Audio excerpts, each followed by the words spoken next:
Salut chers amis, nous continuons notre périple, n'est-ce pas, concernant l'installation sous Linux. Alors, cette fois-ci, nous allons un peu décortiquer le contenu du fichier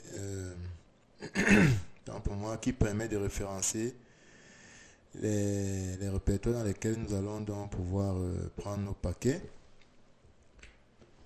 Euh, Alors, ces sources-là, ou disons ces dépôts, n'est-ce pas, dans lesquels nous allons prendre nos paquets, s'appellent source.list, ok. Cela concerne voilà, les systèmes Debian et dérivés. Voilà, n'est-ce pas, il représente un fichier dans lequel nous mentionnons les chemins dans lesquels nous allons donc extraire, n'est-ce pas, les différents paquets que nous allons installer dans notre système. Donc, ça peut être donc, à partir d'un CD-ROM ou bien d'un périphérique amovible. Bon, ce cas-ci est de plus en plus rare. Ok, pourquoi? Parce que les ordinateurs qu'on a aujourd'hui, ou du moins les machines utilisatrices, n'ont plus, pour la plupart, des CD-ROM. Ok, donc on va donc comme cela utiliser la démarche ou bien la méthode qui se fie au référentiel que nous mettons, que nous spécifions dans les fichiers source.list. Donc ces fichiers-là, généralement, pour le cas de Debian et les familles dérivées, se trouvent dans /etc/apt/source.list. Je vais donc ouvrir comme ça un exemple. Ici, c'est une machine Ubuntu. Je vais donc afficher sudo nano. Je vais afficher tout simplement pour que vous voyez apt source.list.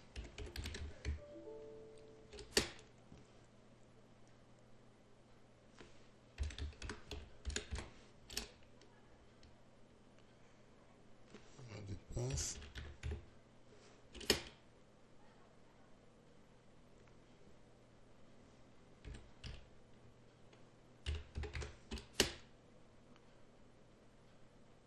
Ah, j'ai oublié le mot de passe ou quoi.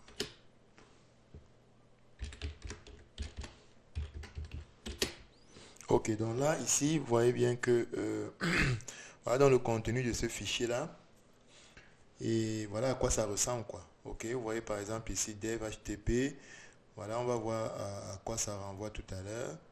Ok, voilà, dans voilà de quoi je parlais en disant source.list, quoi. Ok, donc à l'intérieur, il y a donc des lignes comme ça qui spécifient, n'est-ce pas, où est-ce qu'on va prendre les paquets qu'on veut télécharger. Donc nous y reviendrons dans quelques temps. Je voulais juste vous montrer un peu un aperçu. Alors, comme vous le voyez, donc, voilà, il y a donc plusieurs fichiers qui sont à l'intérieur et vous convenez avec moi que c'est pas du tout souvent facile de pouvoir écrire ça de soi-même, quoi. C'est donc pour ça qu'il y a la possibilité de générer ces référentiels. Il y a donc des sites web dans lesquels on peut générer ces référentiels. J'en ai mentionné quelques-uns ici, mais vous pouvez aller sur Google et puis vous tapez des mots-clés pour pouvoir avoir ces sites-là. On va aller dans un des sites, voilà, qui permet de générer dans ces fichiers source.list pour Debian. Alors dans ce site-là, on demande de spécifier dans quel pays, quel est le miroir, c'est-à-dire dans quel pays est-ce que vous voulez que on y extrait, n'est-ce pas, les paquets, dans quel serveur logé dans quel pays. Voilà, ici je peux prendre, si vous voulez, je vais prendre, disons, je prendrai peut-être le premier, ok. Et puis maintenant, quelle est donc la distribution? Ok, je prendrai par exemple la distribution Debian 11 qui est récente, ok. Et puis on demande l'architecture. Bon, je prendrai i386 pour spécifier 32 bits par exemple. Et puis je clique sur Generate. Ok. Vous voyez donc il va donc générer les lignes que moi je veux donc exploiter. Vous voyez que comme j'ai pris Austria, c'est pour ça que c'est AT. Je pourrais donc copier cela pour aller mettre dans mon fichier source.list que j'ai présenté tout à l'heure. Ok. Donc il y a donc comme ça des générateurs qui sont exploités pour vous, que ce soit sous Debian, sous Ubuntu, dans d'autres distributions, pour vous permettre d'avancer très, très rapidement. Donc, si jamais vous avez déjà une main mise, n'est-ce pas, si vous avez déjà une certaine expertise, vous pouvez également exploiter, aller sur les sites web officiels. Ok, j'ai mis quelques exemples. On va donc aller sur un site web officiel. Bon, là, c'est le wiki, par exemple, du site web officiel de Debian. Ici, il y a plusieurs informations. Ok. Parmi lesquelles il y a donc, si on va plus bas, il y a donc des exemples de source.list par rapport à des versions bien précises de la distribution. Ok. Vous pouvez également vous y appuyer. Par exemple, là, c'est pour la distribution Debian 11. Vous pouvez également copier ça pour pouvoir exploiter, n'est-ce pas, dans le fichier source.list. Voilà, donc chaque distribution a un site officiel, il suffit d'y aller et puis vous aurez donc les informations par rapport au contenu que vous pourrez exploiter dans son source.list. Donc, lorsque on revient donc ici et que l'on va par exemple, on choisit par exemple Bulls Ice, ok. Lorsqu'on vient donc sur la version, la distribution, également plus bas, on nous donne donc le fichier source.list que l'on peut exploiter. Ok. Alors, on va donc avancer. Maintenant, on peut nous-mêmes ajouter des référentiels. On peut donc aller nous-mêmes dans le fichier comme je l'ai fait tout à l'heure. Mais avant de modifier le fichier source.list, je vous recommande donc de sauvegarder. Il faut toujours le sauvegarder. Sauvegarder une copie. Ça veut dire quoi? Ça veut dire que je vais donc aller maintenant sur un autre système dérivé de Debian qui s'appelle Kali. Je vais donc voilà, ici également je peux donc afficher je suis déjà sur route, donc je peux afficher mon fichier source.list que vous voyez. Ouais, ici là, par défaut, ce fichier, ouais, puisque je l'ai installé par défaut, après l'installation, le fichier contient des lignes commentées en commentaire qui indiquaient le CD, ok, ou bien le support à partir duquel j'ai installé le système, ok. Donc, comme je disais tantôt, il faut d'abord, avant de modifier, il faut d'abord le sauvegarder. Source.list. Pour sauvegarder une copie, vous copiez juste, vous faites une copie. CP permet de copier. Et puis, sous un autre nom, quoi. Sous un autre nom. Source.list. Je peux mettre .alt. Ok. Voilà. Ok.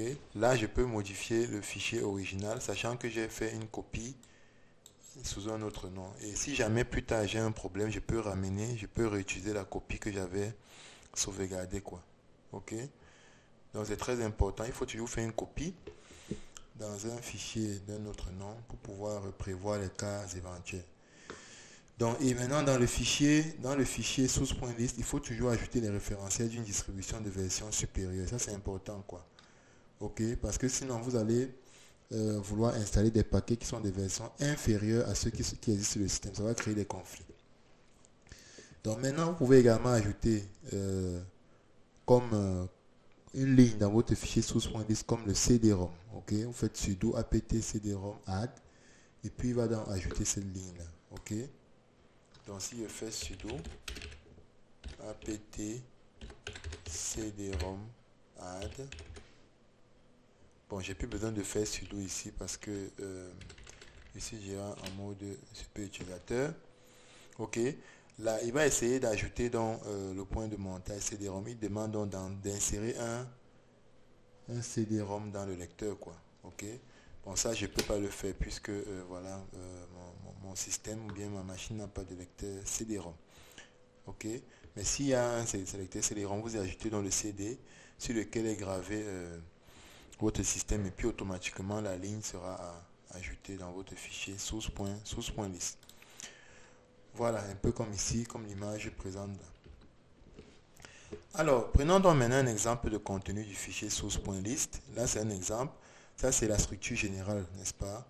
Là, il y a le mot deb. Ça, c'est pour les systèmes Debian et dérivés. Il y a deb, il y a le lien, il y a distribution, composant, composant, composant. On va expliquer chaque partie. Donc, lorsque vous avez le mot deb, il indique qu'il s'agit d'une archive qui contient des paquets binaires. Ok, binaire, ça veut dire quoi? Que c'est déjà en 0,1, c'est déjà précompilé. Ok, et c'est prêt à être utilisé, à être exécuté sur le système. Nous sommes d'accord? Donc ces paquets-là, généralement, ont pour extension .deb. Lorsque vous avez deb src, cela indique donc qu'il s'agit des archives qui contiennent des paquets sources, ok, qui doivent encore être compilés et transformés en 0,1 pour pouvoir être utilisés sur le système. Généralement, ces paquets ont pour extension .tar.gz ou bien diff.gz. Ok. Maintenant, après ces mots-clés, nous avons donc ce qu'on appelle un URL, c'est-à-dire un chemin. Voilà, un chemin de redirection, n'est-ce pas, de ces répertoires dans lesquels il y aura donc ces paquets. Donc, généralement, c'est le référentiel. Il nous donne le chemin vers le référentiel à partir duquel on veut télécharger dans les paquets. Ok. Donc, comme exemple ici, voilà, on peut avoir le référentiel de Debian qui est là. Ok. Si vous voulez, on peut l'ouvrir.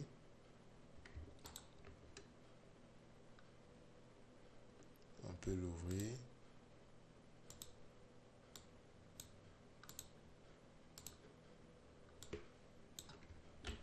Je peux l'ouvrir là. Voilà, vous voyez. Donc là, c'est donc effectivement ce référentiel. Vous voyez qu'il y a plusieurs. Ce sont des miroirs ici. On parle de miroirs. En fait, ce sont des serveurs qui sont distribués à travers le monde dans des pays différents. Voilà, par exemple, en ce qui concerne Debian, quoi. Ok. Voilà, donc là, dans ce chemin dont on nous indique où est-ce qu'on veut aller prendre le paquet, le miroir. Et puis maintenant, la distribution, c'est quoi? C'est le nom de la distribution. Ok, vous voyez qu'il y a des noms à chaque distribution. Par exemple, sur Debian et dérivé. Ou bien ça peut être la classe de la version, c'est-à-dire que est-ce que c'est stable, est-ce que c'est en mode test, est-ce que c'est unstable, est-ce que c'est all stable, est-ce que c'est all stable. Donc ça, ce sont les classes de version, quoi. Ok. Donc maintenant, le composant, c'est un peu ce qu'on a vu dans l'une des vidéos précédentes. Est-ce que c'est main, est-ce que c'est contrib, est-ce que c'est non-free, etc. Donc vous substituez donc composant à ceci, quoi, tout simplement. Alors, maintenant, concernant les miroirs, c'est quoi les miroirs? C'est un ensemble, ce sont des serveurs qui sont distribués à travers le monde entier sur Internet, qui vont donc contenir les sous-répertoires dans lesquels on va extraire les informations sur les paquets, les informations sur les paquets. Donc, leur choix se fonde sur quoi? La proximité, c'est-à-dire qu'il faut spécifier les miroirs qui ne sont pas loin de vous. Ok. Il faut également que ces miroirs soient crédibles en termes de sécurité. Ça veut dire qu'on y applique la sécurité tout le temps en termes de maintenance et en termes d'évolutivité. Ça veut dire que il ne faudrait pas que lorsque vous cherchez un paquet, vous y arrivez, vous ne trouvez pas le paquet. Ça veut donc dire qu'il faut que le miroir évolue tout le temps au fur et à mesure qu'une nouvelle distribution soit disponible. Donc maintenant, on va voir un exemple de miroir pour que vous compreniez mieux. Donc maintenant on revient par exemple sur le wiki de Debian. Ici pour le miroir en question, on vient là et puis on va choisir par exemple un miroir qui est au Canada. Voilà, vous voyez ici lorsqu'on vient là, on voit il y a un répertoire qui concerne la distribution dist en dehors d'autres sous-répertoires que vous avez. On va donc cliquer ici. Vous voyez, ça change là. Et puis là, on a les distributions Debian. Ok. Si on vient par exemple sur la distribution, il y a la distribution sur la distribution 11.3. Ok. 11.3, ça veut dire que c'est la distribution qui a été disponible en fin mars. Et puis là, on vient par exemple, vous voyez que là, il y a les composantes dont je parlais, contrib, main ou bien non free. Si je viens sur contrib, à l'intérieur, donc, il y a donc d'autres sous-répertoires, parmi lesquels, si je prends Binary i386, ok, voilà, cela m'indique donc l'architecture correspondante. Ok, voilà, c'est comme ça que ça se passe. Je peux revenir encore sur non-free. Et puis j'ai la même structure. Si je viens dans, je sais pas, je prends l'architecture i386 encore. Et puis voilà, ça me donne effectivement, vous voyez que c'est sous forme de répertoire, de sous-répertoire. Si je viens maintenant ici, par exemple, sous, voilà, ici, je vois que j'ai également, je peux aller directement sur Bulleye si tu veux, et puis Contrib, ok, voilà. Vous voyez que c'est sous forme de répertoire et de sous-répertoire, à partir d'un miroir, ok, à partir d'un miroir. Si je viens sur Debian 8.11, voilà, et puis j'ai encore les composantes, voilà, donc c'est ça, c'est un peu comme ça que c'est structuré, quoi. Vous voyez que là, il y a le mot-clé Debian, à l'intérieur duquel je vais dans des distributions. Et puis, selon la distribution, je peux aller, si je suis dans la distribution Jessie, je peux aller dans